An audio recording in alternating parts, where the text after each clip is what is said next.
बताएंगे बस। हम ही तो बदलेंगे जिसने हमको युद्ध में पैदा किया। पता नहीं हम कहाँ और जाते रहेंगे, हम क्या करेंगे, कुछ नहीं मालूम है।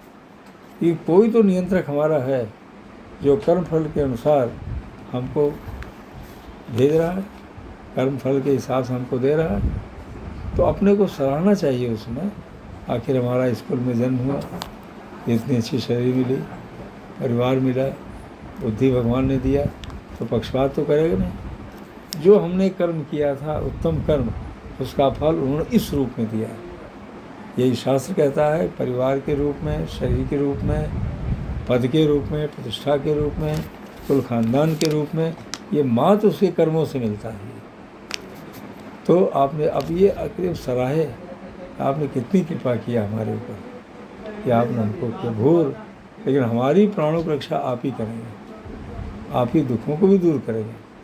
क्योंकि दुख का तीन ही तो कारण है, अज्ञान, अभाव और अशक्ति।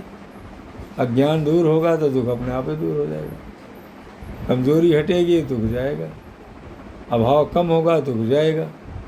तो गायत्री मंत्र के 3 शब्द और 3 चरण इतनी शक्ति देते हैं कि दुख गायब ही हो जाता है। गुरुदेव कहते हैं कि इसको आप कल्पना करते रहेंगे, सुबह केवल ब्रश करते समय या स्नान करते समय, और मनी में सोचिए 10 मिनट हम इसकी गोद में बैठे होंगे, बस आप शक्ति से भर जाएंगे, मन आपका अच्छा हो जाएगा, कुछ विचार आपके अंदर आने लगेंगे और धीरे धीरे आपके मन के अंदर बैठ जाएगा। उसी को आचरण कहते हैं, उसी कैरेक्टर कहते हैं, आचरण नहीं चरित्र कहते हैं। जो विचार भावना हमारे मन में बैठ जाता है उसी को कैरेक्टर कहते हैं, गुण कहते हैं। अभी सद्गुण बैठे हैं ना, ये सद्गुण बैठेंगे, परमात्मा तो सद्गुण के रूप में है ही है। परमात्मा सत्यम सोम सुंदरम है, सच्चित आनंद है। सत्य क्या है? सद्भावना, सद्ज्ञान, सत्कर्म, ये सत्य है। चित मतलब क्रियाशील। जब क्रियाशील हो गया तो उसका रिजल्ट क्या है? आनंद। आनंद क्या है? जो सुख आकर के कभी न जाए, वो उपनिषद की परिभाषा है, उसी को आनंद कहते हैं। सुख तो क्षणिक है, आया और चला गया, लेकिन ये उल्लास आपका, ये तो हमेशा बना ही रहेगा, हमेशा आप शक्ति से भरे रहेंगे, क्योंकि आप ही शक्ति की गोद में बैठे नहीं है। अब मीरा क्यों कभी दुखी नहीं होती थी? वो गोद में बैठी है, दुख क्या होना उसको? जब हम आपकी शरण में चल रहे हैं, बच्चा माता पिता की शरण में है तो दुखी कहाँ होना? वो जानता है कि हमको कोई उठा लेगा जब हम गिरेंगे तो। ये भाव है, उसमें काम करने लगता है, और इससे व्यक्ति का दिमाग बिल्कुल ठीक रहता है, विधेयात्मक रहता है, शांत रहता है। समस्याएं आती हैं लेकिन उससे बचा रहता है, निराकरण होने लगता है अंदर से उसका। तो ये तो आप ऐसे पढ़े लिखे लोगों के लिए भाव की बात है, लेकिन विद्यार्थियों को क्या बताएंगे? विद्यार्थियों को ध्यान करते समय इतना बड़ा उनको याद नहीं रहेगा। केवल 3 बातें अपने कहने हो। जब के पहले, हे परमात्मा, आपने ही हमको जन्म दिया है, आप हमारे दुखों को दूर करने वाले हैं, सुख देने वाले हैं। हम आपकी तेजस्विता का, पवित्रता का, गुणों का ध्यान करते हैं, और हम भी आपके तरीके से ही तेजस्वी और श्रेष्ठ बन रहे हैं। आप हमको अच्छे रास्ते पर चलाइए, जिससे सतत हमारा विकास हो, परिवार अच्छा और समाज अच्छा हो। केवल ये प्रार्थना करते हुए कि हमारे अंदर आपके गुणों का विकास हो, और गायत्री मंत्र का जप करता हुआ चला जाए। कम से कम 10 मिनट जप करना चाहिए। 8 मिनट में 1 से 8 दाने हो जाते हैं। ऋषियों ने 1 से 8 दाने इसलिए डाला है, उन्होंने 12 महीने को 9 ग्रह से गुणा कर दिया। अगर आप 9 महीने तक 12 महीने सूर्य से अपना संबंध बनाए रखेंगे, सूर्य ही जन्म देने वाला है, सूर्य ही ग्रहों को लेकर घूमता रहता है, क्योंकि सूर्य का डायमीटर पृथ्वी के डायमीटर से 1 से 9 गुना बड़ा है। 1 से 9 पृथ्वी में समा सकती है उसके अंदर। केवल एक सबसे बड़ा जो ग्रह है वह है बृहस्पति। बृहस्पति से भी 10 टाइम्स बड़ा है उसका डायमीटर सूर्य का, और इसीलिए कहा जाता है कुंडली बृहस्पति बैठी इनके। जो सूर्य के नज़दीक बृहस्पति होता है वो शुभ मानते हैं ज्योतिष विद्या वाले, कि नज़दीक है ना तो सूर्य ही जन्म देने वाला है, तो ज़रूरी लड़का बहुत अच्छा होगा, ये बेटी अच्छी होगी। ये केवल कैलकुलेशन है उनका ये। लेकिन गायत्री मंत्र सूर्य से संबंध जब कर दिया तो 12 महीने हम शारीरिक और मानसिक रूप से स्वस्थ रहेंगे। स्वस्थ रहने के लिए, दुखों से दूर रखने के लिए ऋषियों ने हर माले में 108 दाने डाला है। तो कम से कम अगर 10 मिनट उसने जब कर लिया तो कुछ कहने की ज़रूरत नहीं है उसको, उसका एक शक्ति से संबंध हो जाएगा। तो अगर वो सुबह शाम जब करता हुआ लड़का चला गया, दोनों समय संध्या जरूर करनी चाहिए। क्यों? कि संध्या कहते हैं जोड़ को, और जोड़ हमेशा कमज़ोर होता है। अब प्रातःकालीन क्या है, रात्रि पूरी गई नहीं और सूर्योदय होने वाला है, तारे दिखाई नहीं पड़ रहे हैं, जिसको आप कहते हैं कि ये अब ब्रह्म मुहूर्त तो नहीं हुआ वो, लेकिन अभी सूर्य भी नहीं निकला। तो ऐसे समय अगर आप करते हैं कि प्रकाश आया नहीं है, अंधेरा पूरा गया नहीं है, ये समय ब्रह्म मुहूर्त का ही कहा जाता है। और ये उषा में आ जाएगा, क्योंकि सूर्योदय से 2 घंटे पहले सूर्योदय तक का समय ब्रह्म मुहूर्त है ये। और ब्रह्म सूर्योदय से लेकर 2 घंटे से उसको प्रातः काल कहते हैं, ये उषा काल है। इसी समय बैठ करके अगर आप गायत्री मंत्र जप कर लें तो बहुत अच्छा है। नहीं तो परम पूज्य गुरुदेव ने उसको बदल दिया। गुरुदेव ने ये भी कहा बच्चों के लिए, नहाने की उनको कोई ज़रूरत नहीं है। उठें, 3-4 बार गहरी सांस लें, दिमाग काम करने लगे, और चारपाई पर बैठे बैठे कोई पेशाब साफ करना तो चले जाएं, बैठे ही गायत्री मंत्र का जप कर लें, उस गुणों को याद कर लें, उनका ये प्रार्थना है केवल ये। और उसके बाद मनी मन प्रणाम कर लें कि आज का दिन हमारा आपके शरण में हमारा बहुत अच्छा हो। तो उसके बाद वो चारपाई छोड़ दें, अपना काम शुरू कर दें। और सोने के पहले भी अगर 12 बार जब कर लिए हो तो उनको सपने नहीं दिखाई पड़ेंगे अपने, मन साफ हो जाता है, थकान दूर हो जाती है। तो सायंकालीन उपासना इसीलिए करते हैं कि थकावट मन की आती है। किसी ने डांट दिया, किसी ने हमारी बात नहीं माना, आपस में लड़ाई झगड़ा हो गई, तो मन थक जाता है। और जब मन थक गया तो शरीर थक गई, नेगेटिव हार्मोन निकलने लगते हैं। अब वो कैसे दूर होगी? तो हमने ध्यान किया तो विज्ञान कहता है आधे घंटे का ध्यान किसी ने कर लिया तो वो 4 घंटे साउंड स्लीप के बराबर होती, गहरी नींद जिसमें सपने नहीं दिखाई पड़ते। और दूसरी बात साइंस कहती है कि आधे घंटे का ध्यान सूर्य का और जब लैक्टिक एसिड जो इरिटेशन दिमाग को पैदा करती है 33% डाउन हो जाती है, 33% घटती है। लैक्टिक एसिड एक जहर है जो खाने से बनता रहता है। Lactic acid, phytic acid, oxalic acid ये भोजन से बनता है। इसमें लैक्टिक एसिड एक ऐसा है जो न्यूरॉन्स को इरिटेट करता है, ज़रा से कोई बात नहीं माना खर्च गुस्सा आ जाएगी और फिर बढ़ता जाता है। गुस्सा बढ़ा, एड्रेनलिन निगेटिव हार्मोन निकलने लगता है, तो दिल की धड़कन बढ़ गई, तो ब्लड प्रेशर बढ़ गया, सब निगेटिव विशेष साइकिल चलती है उसकी। तो ये ध्यान से बिल्कुल डाउन हो जाता है, हृदय की गति कम हो जाती है, ब्लड प्रेशर कम हो जाता है और दिमाग रिवाइटलाइज हो जाता है, चार्ज होता है। चार्ज मतलब करंट से भर जाता है और सोचने की क्षमता उसकी बढ़ जाती है। तो बच्चे विद्यार्थियों को बस केवल सुबह शाम, लेकिन 2 बातों का आवश्यकता है, नियमित करेंगे और निरंतर होंगे। नियमितता और निरंतरता, रेगुलरिटी एंड कंटिन्यूटी, ये बहुत बड़ी चीज़ है। नियमित करते रहेंगे तो कहा गया है ना कि घिसते घिसते करत अभ्यास वो अपने आप हो जाएगा। कि जो विधेयात्मक तरंगें हमारी चलती हैं, अब उसका एक लाइन बच्चों को विज्ञान बताना चाहिए। ये तरंगें चली, हमने अपने मन को भावार्थ पर रोक लिया, इसी को ध्यान कहते हैं। अच्छा, विद्यार्थियों को सस्वर पाठ करना चाहिए हमें लगता है। हाँ, नहीं, अकेले तो बोल करके, मन से बोल करके करेंगे। जब सामूहिक प्रार्थना करवाएंगे क्लास में आप, तो सस्वर करेंगे, एक साथ करेंगे। और जब खुद स्वयं जब करेंगे तो आवाज़ धीरे धीरे निकलेगी, जबान चलेगी, ऊँट हिलेंगे, अपने ही कान सुनते रहेंगे। इसको कहते हैं फुसफुसाहट की आवाज़, विस्परिंग साउंड। विस्पर करेंगे उसको। और जब और मन एकाग्र होने लगा तो विस्पर भी जरूरत नहीं, मन से पढ़ने। जैसे किताब बहुत लोग मानसिक पढ़ते हैं, कुछ लोग बोल करके पढ़ते हैं। ऐसे ही गायत्री मंत्र का जब विस्परिंग साउंड में जब कर लिए, ऐसे पढ़ते हम खुद ही बोल के पढ़ते थे। जब थक जाए, मन एकाग्र हो जाए, तो मन लगा रहे तो बोले जरूरत ही नहीं। इसीलिए गायत्री मंत्र जब हम धीरे धीरे ही करते थे।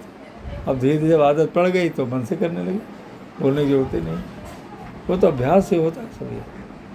तो जब गायत्री में जब रोज़ करते रहेंगे तो 1 महीने भी नहीं बीतेगा उनको। ये जो विधेयात्मक विचार जाते हैं, मन रुका है, ये विधेयात्मक विचार अचेतन मन को, जिसको विज्ञान की भाषा में हाइपोथैलेमस और थैलेमस कहते हैं, ये सबसे नीचे का दिमाग है, छोटा दिमाग है। सारी शक्ति यही, अचेतन मन यही है, जीवन यहीं से चलता है, लेकिन वो चेतन नहीं, चेतन तो समझता नहीं क्या है। तो जितनी 10 इंद्रियां हमारी आपकी, 5 ज्ञानेंद्रिय, 5 कर्मेंद्रिय, जिसमें 2 ही इंद्रियां हमारी आपकी बड़ी ज़बरदस्त होती है। एक है ज़बान, एक है जननेंद्रिय, क्योंकि ज़बान स्वाद लेती है और बोलती है। ये स्वाद और ये सारा जो रीढ़ की हड्डी में बना हुआ है, ये सब मेडिसिन पढ़ाया जाता है, स्पाइनोथैलेमिक ट्रैक्ट इसको कहते हैं। ये पूरे संदेश को लेकर के छोटे दिमाग में खुल जाता है, स्टिमुलस पहुँचता है। अब ये दिमाग सोचने वाला सामने ये देखता है कि ये क्या चीज़ है, ये मीठा है तो कैसा है, कड़वा है तो कैसा है, वो स्वाद लेता है फिर वो, और स्वाद पहुँच गया वहाँ। अब यही स्वाद जो ट्रैक्ट के माध्यम जा रहा है वो जाकर जमा हो जाता है। इसीलिए ज़बान से अगर बहुत फालतू बातें बोलेगा, स्वाद लेगा, तो उसका मन और शरीर दोनों बिगड़ जाएगा। अब बुद्धि वहीं कंट्रोल करती है उसको, ऐसा मत करो। अब दूसरी इंद्री जो आदमी को ख़त्म करती है वो जननेंद्रिय। दोनों ये इसको ज्ञानेंद्रिय इसी को कहते हैं, सेंस आर्गन, सेंस करती है हमेशा, काम नहीं सेंस कर रही बस हो। अब सेंस जब कर रही है तो स्वाद ले रही हो। अब जननेंद्रिय 2 काम करती है, ज़बान 2, दोनों डबल काम करते हैं। एक तो पेशाब का वेस्ट प्रोडक्ट निकलना, ये क्रिया पक्ष है उसका, और दूसरे स्वाद लेना, इंटरसेक्स उससे। अब दोनों हो गए, अब दोनों में शक्ति का क्षरण होता है। एक तो नॉर्मल प्रोसेस है, और वो स्वाद जब सेक्स का पहुंच गया, जिससे पैदा हुआ है, अब चिपक गया जा कर कहीं, वो निकलने वाला जल्दी है नहीं। इसीलिए सबसे पहले भगवान कहते हैं, विज्ञान कहता है कि वासना, तृष्णा और अहंकार। वासना को इंग्लिश में कहते हैं जो वास करने लगा, रहने लगा, इसी को लस्ट कहते हैं। तृष्णा मतलब एंडलेस डिज़ायर, बहुत इच्छा होती है।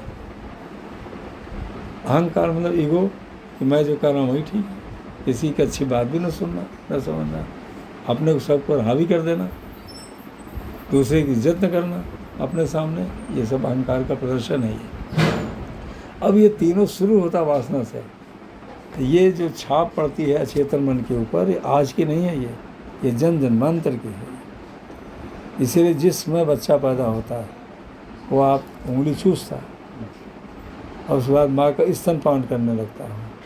अब माँ के स्तनपान करता है, रिफ्लेक्स जाता है उसके अंदर, सेंसेशन जाता है जो बैठा रहता है उसके अंदर। और जब बड़ा हो गया वो, जब हो गया 12-13 साल का, हार्मोनल चेंजेस होना शुरू हो गए, मेल फीमेल निकलने लगा। उस समय क्या होता है, मेल में मेल हार्मोन निकल रहा है, शरीर बदलने लगी, शक्ति बढ़ने लगी, और उसमें फीमेल हार्मोन निकलने लगा, उसकी बॉडी सॉफ्ट होने लगी, उसकी हार्ड होने लगी, वॉइस इसकी मेल की हार्ड हो गई और उसकी और सॉफ्ट वॉइस हो गई। अब ये दोनों अलग हो गए ना, अब दोनों करंट अलग है बॉडी का। मेल का एक पॉजिटिव करंट है, वो निगेटिव करंट है, करंट ही फ्लो करता है ये, वो जो सेंसेशन है और कुछ नहीं है, वो करंट का फ्लो है केवल।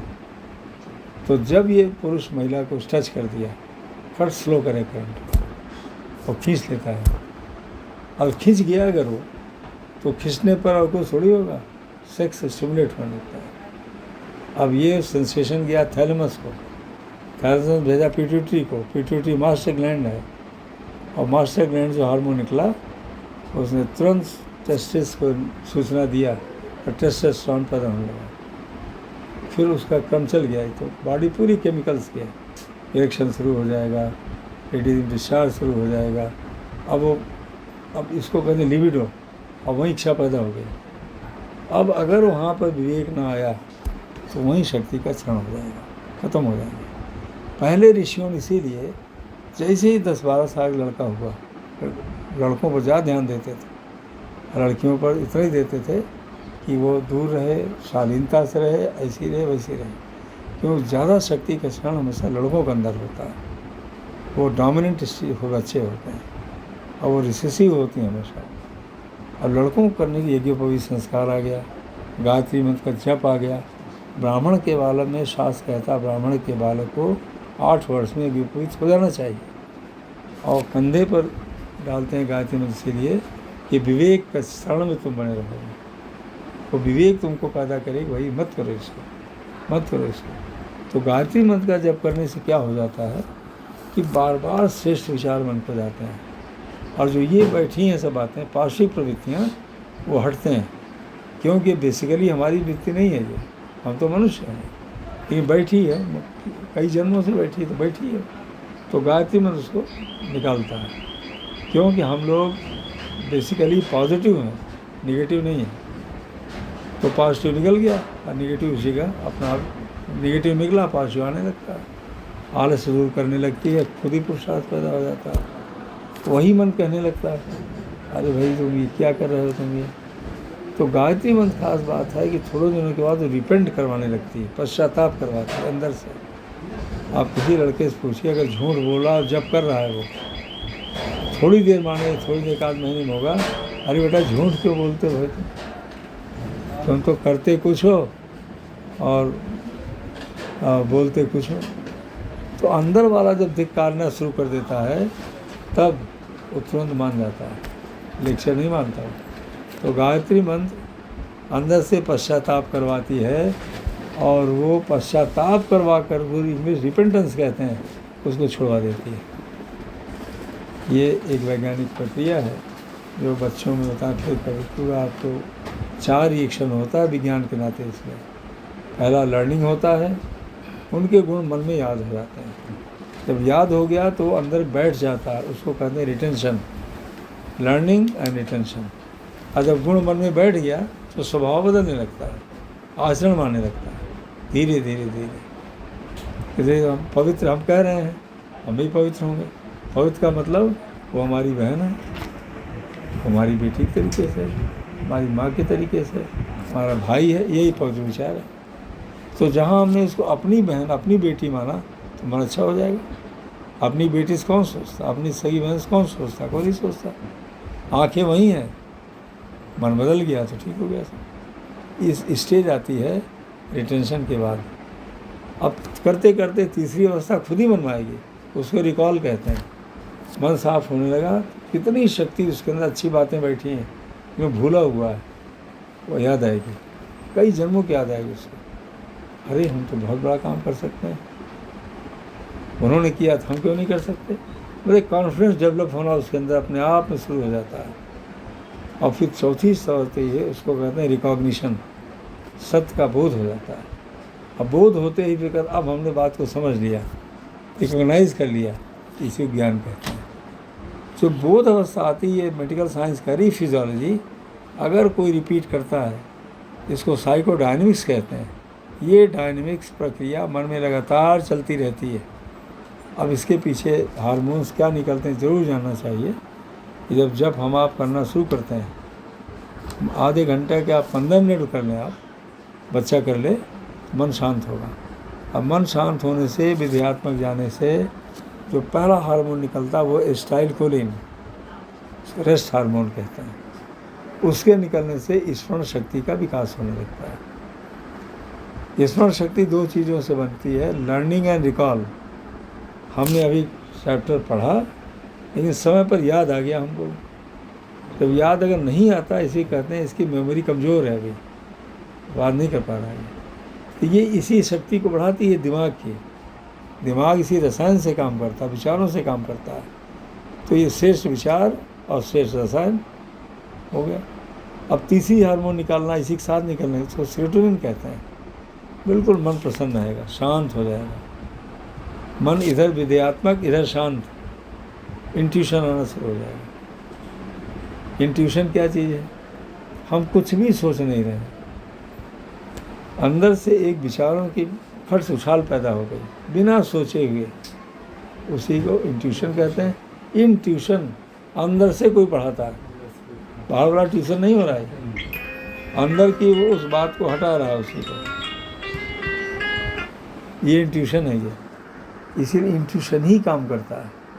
हम खुद विद्यार्थी थे इंटरमीडिएट में, जब सल्तनत बहादुर इंटर कॉलेज बल्लापुर जौनपुर ज़िले में है, कॉलेज दूर पड़ता था, नकल न करें उस ज़माने में। तो हमारा गांव था वो, एक पापा ने चपरासी कर दिया था, तो पापा उसमें सीनियर मेडिकल अफसर थे, पहले सर्जन थे। राजा बार बार बुला ले तो नौकर था वो खाना बना खिला दे हमको। तो हम इम्तहान देख जब आए तो पेड़ नीचे बैठ जाते थे अंगूठी डाल के, आधे घंटे गायत्री मंत्र जप करते थे। अब मन बिल्कुल शांत रहता, पूरा हमको आ जाता, इसमें तुम 28 नंबर पाओगे, इसमें 27 पाओगे, इसमें इतना पाओगे, हम पूरा लिख लेते थे उसको।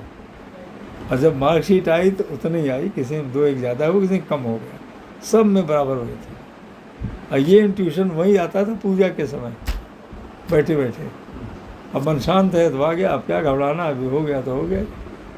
तो गायत्री मंत्र यही करती। तब हमको थोड़ी बहुत हार्मोन क्या निकलता है, फ़ायदा मालूम था। ये तो MBBS करने के बाद मालूम हुआ ना, ये अरे ये रसायन होता है, ये रसायन होता है, इससे बात बनती है। तीसरा इसमें कौन निकलने लगता है उसी जब के समय, उसको डोपामीन कहते हैं, उसको एराउजल हार्मोन कहते हैं। खर्च दिमाग अलर्ट हो जाता है, और जितना अलर्ट होगा और समझदार होगा उतना ग्रैस्प तुरंत करेगा, तुरंत समझ जाएगा। उसे कहते हैं sharp brain, sharp minded person.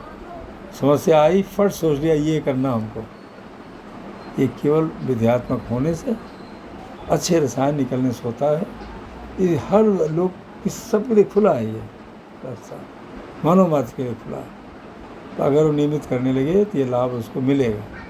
अगर बच्चे करने लगे हैं तो हमने कितनों को अभी तक देखा है, उनकी आज बच्चों में बहुत बड़ी 3 बीमारियां चल रही हैं। पहला, 10-15 साल होते ही ये मोबाइल देख करके वो जो गलत पिक्चर्स देखते हैं मोबाइल में, तो वो अनटाइमली डिस्चार्ज हो रहा है। अब ये लड़का जो हमने वहाँ कहा था 9th क्लास आया था वहाँ से, वो मास्टरबेशन करता था, और उससे पता नहीं क्या नाम उसका बताया जो लड़के कहते हैं। तो हमसे कहता है आप नाम तो सुने होंगे। हमने कहा भाई तुम कोई ज़्यादा गहरा नाम बता रहे हो। तब जो हमने कहा कि वो, तो कहा हाँ वही है ये। तो क्या सब लड़के करते हैं। तो हमने कहा नंबर, अब उसकी मदर कह रही है पहले इसके नंबर अच्छे आए थे 9th में, अब हाई स्कूल में टीचर्स कंप्लेंट करते हैं इसको पता नहीं क्यों उसकी बुद्धि कम हो रही, तो याद ही नहीं होता उसको, वो खुद भी कहने लगा। तो हमने पूछा तुम छोड़ना चाहते हो? उन्होंने कहा छोड़ना चाहते हैं, लेकिन छूटते नहीं, सब लड़के करते हैं। तो ये जो एक गतिविधि चल रही है आपने आजकल, ये बच्चों को कैसे क्यों हटाएंगे इसको, ये मोबाइल से आ रहा है। इसके लिए एक ही मार्ग है, केवल और केवल गायत्री मंत्र है। वो अचेतन मन को साफ करती है। और दूसरा क्या है, एडिक्शन जो हो जाता है वही गायत्री मंत्र पैदा करती है। समय मैनेजमेंट, अंदर से कहती है फालतू टाइम क्यों बर्बाद कर रहे हो। अंदर में इंट्यूशन आया, अरे फालतू क्यों कर रहे हो, तो बंद कर देता है उसको, अरे भाई बंद कर देता। अब आज बच्चों को इसके इतना ज़रूरी है चरित्र पर बात करना, जो पहले कहा गया आप लोग पढ़ाते थे, character is last, everything is last, health is last, something is last, money is last, character is last, everything चला गया आपका। अब आप तो चली गई शक्ति, आप क्षीण हो गए। आज बच्चों को साफ बात बता करके इसी से रोकना है, और उनको घुमा करके अब जहाँ सब हों समझा दे, शक्ति का शरण कह दीजिए और कुछ कह दीजिए, ब्रह्मचर्य का पालन कह दीजिए, इसी को ब्रह्मचर्य कहते हैं। ईश्वर ने इसीलिए लिखा ब्रह्मचर्य ने तपसा देवा मृत्यु पाग्नत। अथर्ववेद कहता है कि ब्रह्मचर्य के नाते देवता भी ईर्ष्या करने लगते हैं उस व्यक्ति से। क्यों? तो ब्रह्मचर्य कहते हैं ब्रह्मे चरना, मतलब उस शक्ति को याद करना, इसको कहते हैं आध्यात्मिक ब्रह्मचर्य। अगर आप रह रह के ये याद करने लगे, अरे हम किसी गोद में बैठे हैं, किसी ने पैदा किया ही हमको, ये ब्रह्मे चरना, ध्यान करते रहना, इसको स्पिरिचुअल ब्रह्मचर्य कहते हैं, आध्यात्मिक। दूसरा है मानसिक ब्रह्मचर्य, मेंटल प्योरिटी, आज आदमी मन से ही गड़बड़ हो गया, चाहे जो सोचे उल्टा पड़ जाए, फ्री है सोचने के लिए। अब वही अपने मन को बदल देना, अब से खिंचाव को बदल दीजिए आप। मिट्टी मान लीजिए, कीड़े पड़ जाते हैं। भगवान बुद्ध तो दीक्षा देने के पहले शमशान घाट ले जाते थे, ये देखो वही शरीर है जो जल जाती है। कब दीक्षा देते थे? बीमार को दिखाते थे, जो उनका अपना खुद का अनुभव था, तो वैराग्य पैदा हो जाता है। ये शमशान घाट में हो जाता है। तो मन बन गया, अब उसको बताओ अच्छी बात, तो पकड़ लेंगे वो। लेकिन कहाँ वहाँ हो जाएंगे? ये अपने मन को अब ये सब बताना चाहिए कि विचार से विचार को काटोगे तो बात बन जाएगी। लड़ाई करा देना, गायत्री मंत्र यही लड़ाई करा देती है, अंत में सफल करती है। इसीलिए लेटेस्ट गायत्री मंत्र कहा गया है थॉट ट्रांसफॉर्मेशन थेरेपी। थॉट्स को बदल करके दूसरे अच्छे विचार डाल देती है। ये एक इसको ट्रीटमेंट कहता है, थेरेपी। मन अच्छा हो गया, बीमारी चली गई। मन खराब है तो हार्मोन निगेटिव हुए, बीमार हो गया। अभी कोई भी मरीज ऑप्टिमिस्टिक हो जाए, आशावादी हो जाए, तो खूब जिंदा रहेगा। हार मान ले हमको कोई नहीं बचा सकता, तो कोई नहीं बचा सकता उसको। तो हार गया ना, तो निगेटिव हार्मोन निकलने लगा, पॉजिटिव हार्मोन सब चले गए जो मेटाबॉलिज्म करते थे, खत्म हो गया, खुद ही सिस्टम में चला गया। तो सब कुछ विचार है ये। तो ये कभी कभी आप उपासना करते ही हैं, आप पुस्तक पढ़ेंगे, ये ज़रूर बच्चों को बताइए इसमें। अब फिर आगे की सब प्रक्रिया सरल हो जाएगी, इसी से हो जाएगी बस। नहीं तो जीवन में बहुत भारी भटकाव है, समझिए, बहुत भटकाव। सर कभी लखनऊ आए तो हम लोग अगर आपको सुविधा से हाँ बता देंगे, तो एक बार बच्चों को लखनऊ से आपको हाँ बता देंगे आपको। आप हम नोट कर ले रहे हैं इसको, आप कर देंगे। संत आदमी आप यार। ऐसा डॉक्टर साहब का भी आग्रह है डॉक्टर अमर सिंह का कि लखनऊ से फिर हाँ, बाई रोड नहीं आते, बाई रोड हमको दिक्कत नहीं रहती। हम लोग आ जाएंगे लखनऊ और फिर पुनः कार्यक्रम के पश्चात। नहीं ठीक, आप यहाँ तक आ सकते हैं। जी ये एक लाइन में दो मंगाया था। एक आत्मा वारे ज्ञातव्य, अपने को जानो, अपने को पहचानो, यही इसी को अध्यात्म कहते हैं। ये आप कई बार पढ़िएगा, आज इतनी तबीयत आपकी खुश हो जाएगी। अद्वितीय पुस्तक होते दिखाएंगे। अध्यात्म का मतलब ही होता है, अध्यात्म आदि और आत्म। आदि मतलब और, आत्म मतलब अपने, अपनी तरफ को मुड़ जाओ। अभी हमारा मन संसार को जा रहा है, अपने को नहीं देखता। अब अपने को देखें हम किधर जा रहे हैं, यही अध्यात्म है। अपने को देखना, अंदर की सुनना, अपने को अच्छा बना देना, उठा देना, यही भगवान चाहता है। ये अद्वितीय है, इसको आपको हम दे दे रहे हैं कि आप ये जीवन लक्ष्य और उसकी प्राप्ति। हमारे आपके जीवन को मिला क्यों है? अरे बड़ा गजब है। ले अब ये मैं क्या हूँ, अब मैं क्या हूँ यही कोई नहीं जानता। अब हम दुनिया को जानते हैं, अपने नहीं जानते। अब गुरुदेव जी कितनी बड़ी बात यहाँ लिख रहा है, मैं क्या हूँ। इस संसार में जानने योग्य अनेक बातें हैं, ये गिस्ट है लिखा गुरुदेव ने। विद्या के अनेकों क्षेत्र हैं, सूत्र हैं। खोज के लिए, जानकारी प्राप्त करने के लिए अमित मार्ग हैं। अनेकों विज्ञान ऐसे हैं जिनकी बहुत कुछ जानकारी मनुष्य की स्वाभाविक वृत्ति है। क्यों, कैसे, कहाँ, कब, ये प्रश्न हर क्षेत्र में फेंकता है। इसी जिज्ञासा भाव के कारण ही मनुष्य अब तक इतना ज्ञान संपन्न और साधन संपन्न बना है। सचमुच ज्ञान ही जीवन का प्रकाश स्तंभ है। जानकारी के अनेक वस्तुओं में से अपने आप की जानकारी सर्वोत्परि है। हम दुखी एक खुद ही नहीं जानते हम क्या है। हम बाहरी अनेक बातों को जानते हैं या जानने का प्रयत्न करते हैं, पर ये भूल जाते हैं कि हम स्वयं क्या हैं। अपने आप का ज्ञान प्राप्त किए बिना जीवन क्रम बड़ा डामाडोल, अनिश्चित और कंटकाकीर्ण हो जाता है। क्योंकि भटके हुए हैं ना वो तो। अपने वास्तविक स्वरूप की जानकारी न होने के कारण मनुष्य न सोचने लायक बातें सोचता है, न करने लायक कार्य करता है। सच्ची सुख शांति का राजमार्ग एक ही है और वह है आत्मज्ञान। यही जीवन का उद्देश्य सबने लिखा है, सेल्फ रियलाइजेशन। मानव शरीर इसीलिए मिली है। इस पुस्तक में आत्मज्ञान की शिक्षा मैं क्या हूँ इस प्रश्न का उत्तर शब्दों द्वारा नहीं, तो साधना के द्वारा हृदयंगम कराने का प्रयत्न किया गया है। साधना से कोई समझ नहीं सकता है। वेद खुद ही कहता है उपनिषद कि नाय आत्मा बलहीन लभ्य, कमजोर को कभी आप दर्शन नहीं हो सकता। न प्रवचन और न स्वाध्याय, न सुनने से भी नहीं पा सकता वो। एक ही मार्ग है तप। तप कहते हैं इंद्रिय समय संयम, विचार संयम और संयम। तब कहते हैं सदुपयोग को, संयम बचाना और सदुपयोग करने को। एक ही मार्ग है बस। अब वो गुरुदेव ने बताया हमको। अभी भृगु की कथा बड़ी ज़बरदस्त आती है। वरुण ऋषि वरुण के पुत्र भृगु, बलिया भृगु क्षेत्र है, गंगा जैसे घूम गई और उन्होंने तपस्या किया था भृगु जी ने, वहीं शक्तिपीठ बनी। भृगु सब वेदों को पढ़ लिए, सब कुछ कर लिया। अपने पिता वरुण के पास गए, उनका तो मैंने सब कुछ पढ़ लिया लेकिन उसको आत्मज्ञान नहीं है, ये जानकारी बहुत हो गई। तो कोई लेक्चर नहीं देते, उन्होंने एक ही कहा बेटा जाओ तप करो, तप करो। शुरू कर दिया उन्होंने, पढ़े तो थे ही। फिर आए 6 महीने के बाद, उन्होंने कहा हमको ये तो मालूम हो गया कि मैं शरीर में रहता हूँ लेकिन शरीर नहीं हूँ, मैं मकान में रहता हूँ लेकिन मैं मकान नहीं हूँ। तो एक स्टेज पर आ गए वो, फिर गए, फिर उन्होंने कहा तप करो। धीरे धीरे सब कुछ मिल गया। तो तप ये हम आपसे सब बातें क्यों कर रहे हैं, जिस करते थोड़ी मैं, आप चल चुके हो उस पर, अनजाने में नहीं, गुरुदेव चला रहे हैं। अब वो बिल्कुल पक्का हो जाएगा, ऐसे सबका भला होगा।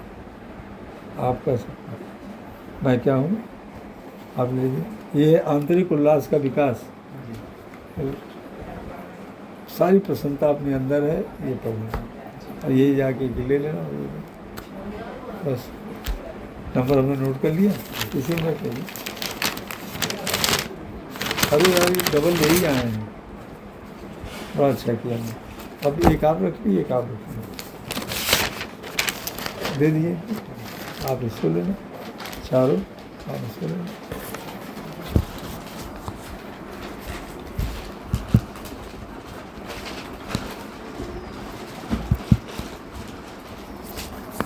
मैं इन क्षणों को ईश्वर की बहुत बड़ी अनुकंपा कृपा मान रहा हूँ।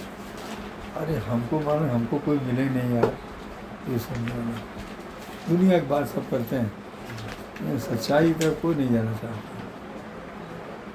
हमने जीवन में देखा कि सब देखा। मेरे साथ मरीज देख रहे हैं, बड़े बड़ों को हमने देखा क्या दयनीय अवस्था में जाते हैं, सब दिखावा और बेकार। सच्चाई तो ये है। आप ऋषियों को देखिए या गृहस्थ को देखिए, जिनका जीवन अच्छा है, मरने के पहले वो लोग बता देता मैं शरीर छोड़ूंगा, ये पवित्र उनकी पहचान है। वेंटिलेटर पर थोड़ी छोड़ते थे, खुद ही अपने परिवार में कितने रहे होंगे, जाते थोड़ी थे। अंतरात्मा बोलती थी, तो यही आत्मज्ञान है, तो वो थोड़ी है। और लोग सरल जीवन थे, झूठ फूट बोलते नहीं थे, ये सब आज की बातें थी नहीं। हर तरफ से पवित्रता थी, और आज सब पॉल्यूशन है।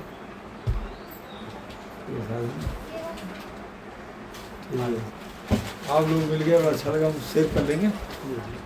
हम लखनऊ आएंगे बता देंगे आपको। जी आते तो वहीं। ये चीफ सेक्रेटरी साहब वगैरह से मिलना था। दुर्गा शंकर मिश्र जो है ना जी, ये अपने छोटे भाई तरीके से अभी चीफ सेक्रेटरी जी अब तो रिटायर हो रहा है। जी जी जी तो प्रधानमंत्री रिटायरमेंट बाद रखा है 2 साल तक। अभी जून तक। हाँ जून तक वही है ना। अब भारत सरकार चले जाएंगे, एडवाइज़र है प्रधानमंत्री जी जी। जी नियमित उपासना करते हैं, दीक्षित हैं, और वो छोटे भाई हैं। सब कृपा ही थी। बड़ा अच्छा लगा, और आप से बात करते रहेंगे। बड़ी कृपा आज आपने। अब बच्चों का आप अपने हिसाब से करिएगा। जी, जी।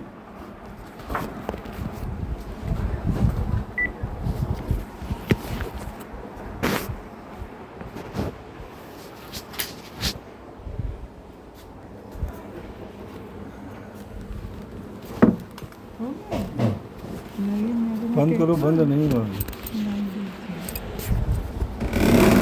कुछ पिएंगे?